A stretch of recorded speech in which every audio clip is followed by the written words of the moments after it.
law is that there is no cap on premiums or premium increases. The only reason that the premiums for people who make 85 or less stay stable is because of government subsidies. So it's not that the costs won't potentially go up, because they may. It's that your individual costs for if you make 85,000 or less will not, because of the subsidies. So people who make over that amount, they have to pay for it all themselves. Therefore, when the costs go up, they get affected, obviously, in that they have to pay for the entire increase, whereas people who make less than 400% of the federal poverty line do not. So. I have one more online question. I'll get back to you just quick. Will this bill make it harder for me to get a doctor appointment or keep my current doctors? That's a really good question. It could potentially make it harder, but there is a large primary care physician shortage in this country right now, and it is expected to increase. This will likely, if there were no provisions in the bill to try to increase the number of primary care physicians, it would get worse, no doubt. But in the law, there is a number of provisions to try to increase the number of people in primary practice, both physicians and nurses. So there's, help in terms of providing more reimbursement for primary care, which encourages physicians to go into primary care versus specialty care, because the amount of income you make as a primary care physician is significantly lower than if you are a specialized in something.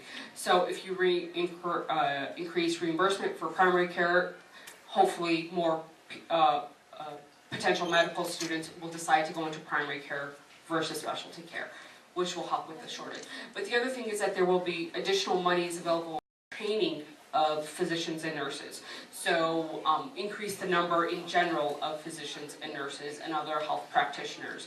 So I can't definitively answer that question that it will be harder, but if those things were not in the bill, it would have been harder. So how these things actually, the numbers work out, that's yet to be seen.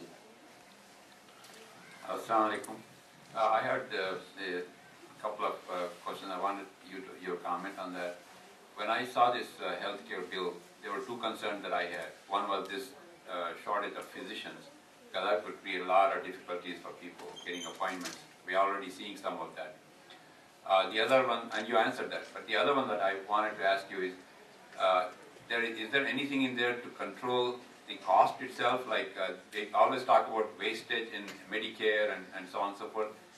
If there is, then there is some hope. Otherwise, no cap on insurance, no cap on cost. It will continue to go up. So what does the bill say about that? That's a really good question, because unfortunately the most effective cost controlling measures they took out of the bill. One was the public option, because if you have a public option, you require private insurance to compete with a public option, which has zero overhead. So like if you look at the administrative costs of like Medicare, it's like 2 to 4%, whereas the administrative costs of a private insurance is like upwards of 20%, something like that. So one of the key things that would have controlled costs is not in the bill.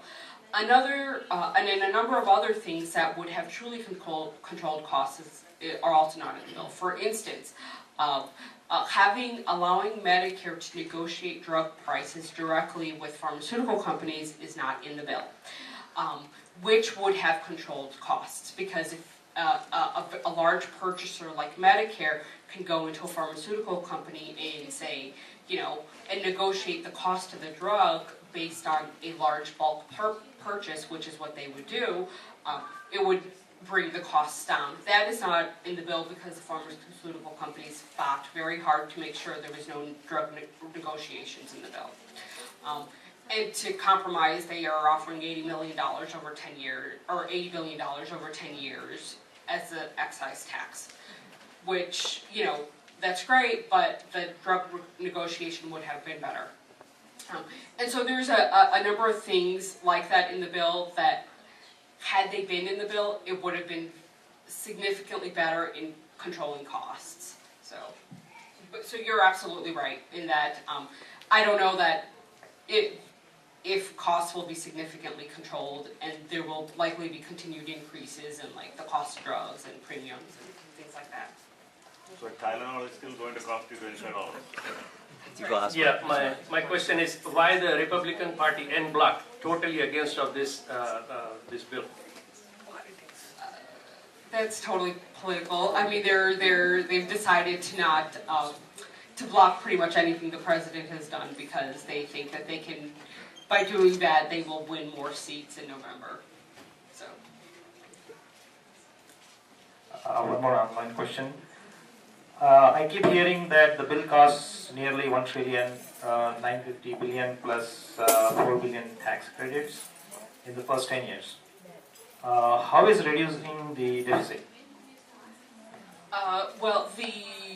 One of the things is that the idea is if the law was not in place, healthcare spending would increase more, so therefore the deficit would increase more, particularly for Medicare, Medicaid, things like that. So this law controls and brings those costs down, therefore reducing the deficit. So it's not that the deficit in absolute numbers goes down, but it goes down in terms of what would have the projected deficits without the bill. So, if that answers the question. Yeah, if not, that is, can you talk about taxes on expensive health insurance? Sure. So I mentioned this a little bit before. By 2018, people with catalog plans will be taxed for that. Because right now, if you get insurance through your employer, that the amount that they contribute to that insurance is not taxed. So the idea is, if your plan costs more than I think the number in the law is $26,000, then the difference above that $26,000 will be taxable for your employer and for you. So, because right now those costs are not taxable.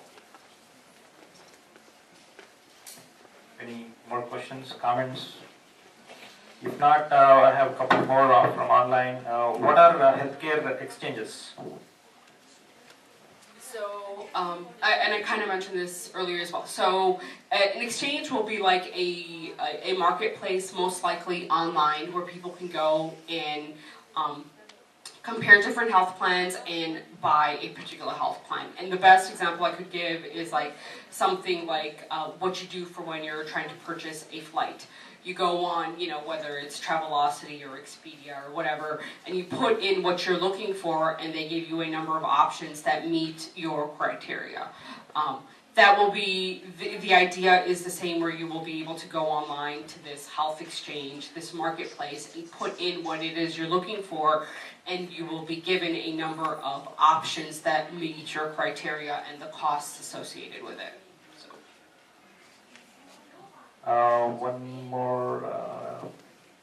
What would it take to repeal healthcare reform? We keep hearing states being sued on this.